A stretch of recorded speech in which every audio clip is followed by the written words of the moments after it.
Qiziq, bir ko'raychi, qaysi ishchimizning bazmi ekan? Mariya, men darhol yuvinish xonasiga bormasam bo'lmaydi? U qayerda ko'rsatvor? Asosiy zaldan shunday o'ngga burilganingda birinchi eshik. Nega kelding? Seni kim taklif qildi?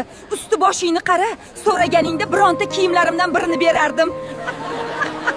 Boylarni bazmi qanaqa bo'lishiga qiziqqanda sho'rlik. Qo'y, shunga ham asabingni buzasanmi? Tug'ilgan kunni ham beliga tepding. Tezroq ketsang yaxshi bo'lardi menimcha. Xo'y, buncha ovozingiz baland chiqyapti. Kim bilan gaplashayotganingizni bilasizmi o'zi? Oyi bo'ldi-da endi, meni ishimga aralashmang. Nima? U seni oyingmi?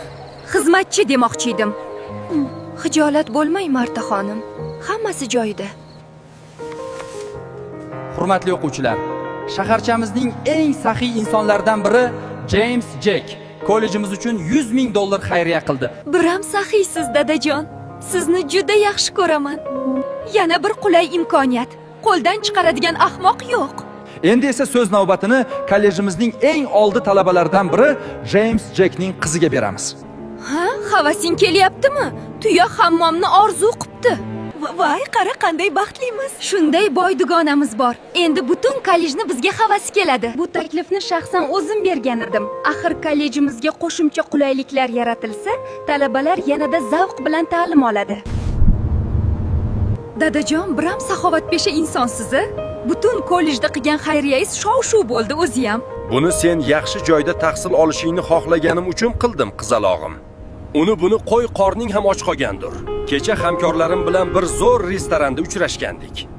Dadajon, yo'l cheti to'la ovqatlanish shoxobchalari-ku. Meni restoranga olib borishingiz shart emas. Kamtarliging menga oyingni eslatadi. Sen xohlaganday bo'la qolsin. Eliza, bu sensan-ku axir do'stim.